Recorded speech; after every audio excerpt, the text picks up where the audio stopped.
Warahmatullahi wabarakatuh.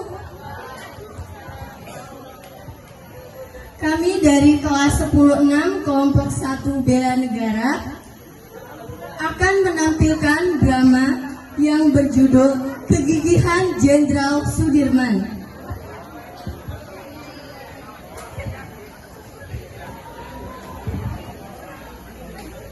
Suatu hari, Pak Sudirman geram mengenai perlakuan orang-orang Belanda. Orang-orang Belanda tersebut memperlakukan rakyat Indonesia dengan semena-mena. Banyak korban yang berjatuhan. Hal ini membuat Pak Sudirman naik darah. Di depan rumah terlihat Pak Sudirman berjalan bolak-balik.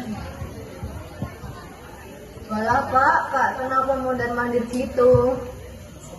Bingung bagaimana nasib rakyat Indonesia saat ini. Tenangkan pikiranmu Pak, hal itu tidak akan menyelesaikan masalah. Bagaimana saya bisa tenang kalau rakyat Indonesia banyak yang menderita dan kelaparan di sana? Yus Pak, Ibu punya sedikit perhiasan. Nanti dijual dan uangnya bisa digunakan buat beli makanan untuk rakyat Indonesia yang kelaparan di sana. Terima kasih Bu. Semoga niat baik Ibu dibalas oleh Allah Subhanahu wa Ta'ala. Sementara itu, ternyata Pak Sudirman mengidap paru-paru yang sangat parah. Paru-paru yang berfungsi dengan baik hanya sebelahnya saja. Sepertinya Bapak harus istirahat dulu. Kondisi Bapak semakin mengkhawatirkan.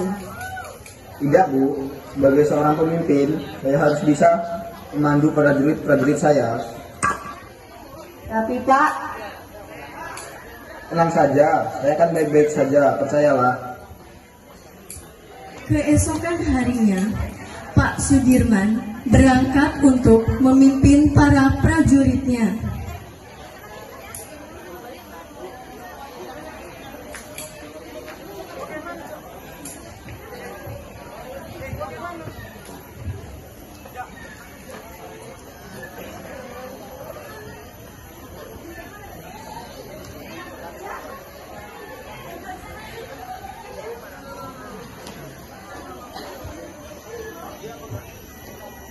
Ayo serang mereka, rebut kembali bumi Pertiwi dari tangan penjajah kita. Allahu Akbar.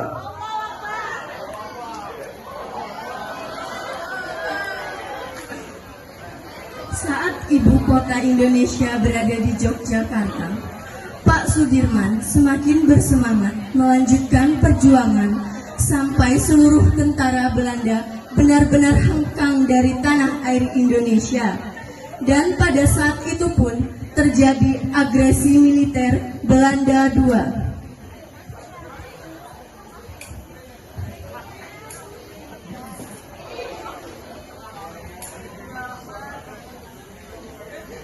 Serahkan senjata kalian atau kalian yang akan saya bunuh. Kami tidak punya tuan. Kolonel Gatot Subroto. Darah mengucur dari tubuh salah satu rakyat Indonesia itu. Di sisi lain, di Kesultanan Yogyakarta, terlihat Sri Sultan Hamengkubuwono IX.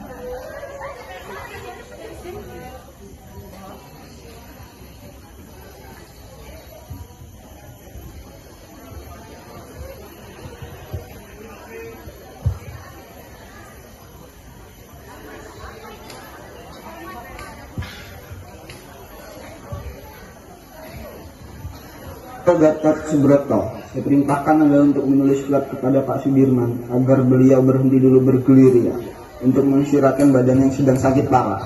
Siap Pak. Kolonel Gatot Subroto mengirimkan prajurit untuk memberikan surat itu kepada Pak Sudirman.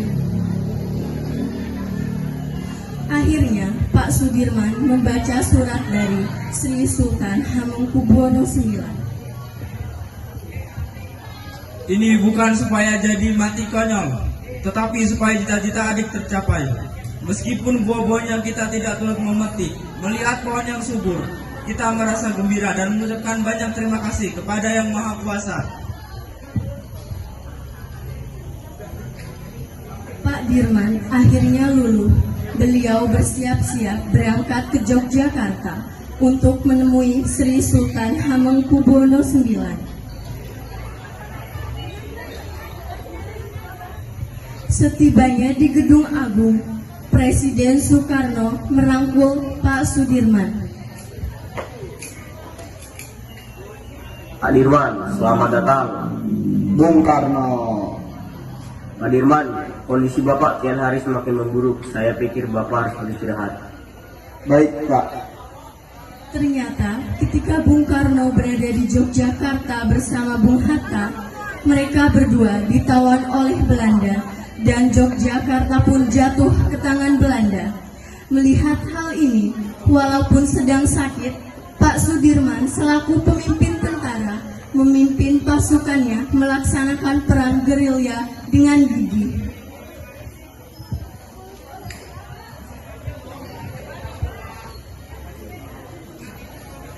Lapor, Pak, persediaan makanan kita sudah habis, obat-obatan juga semakin menipis.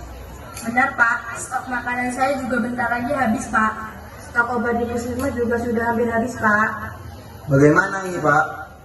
Saya pikir hal itu tidak akan membuat semangat kita luntur. Kita pasti bisa melalui semua ini. Siap Pak. Akhirnya, berkat kegigihan Pak Sudirman dan prajurit-prajuritnya, Yogyakarta berhasil direbut kembali dari tangan Belanda. Puncaknya, tidak lama berselang Belanda mengakui kedaulatan Republik Indonesia pada tanggal 27 Desember 1949.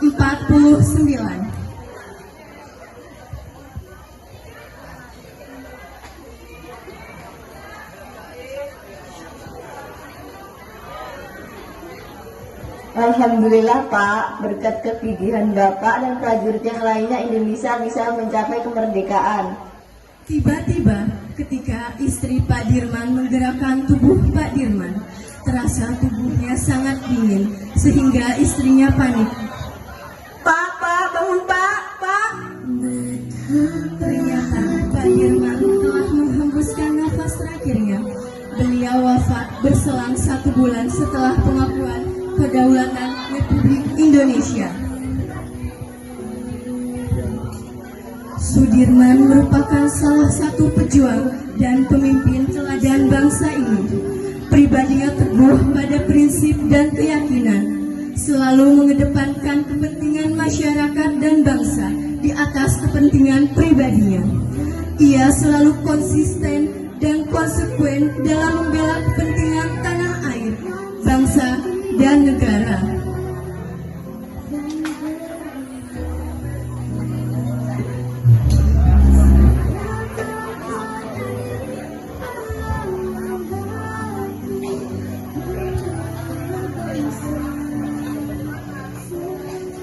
Sekian penampilan drama dari kelas 10-6 kelompok 1.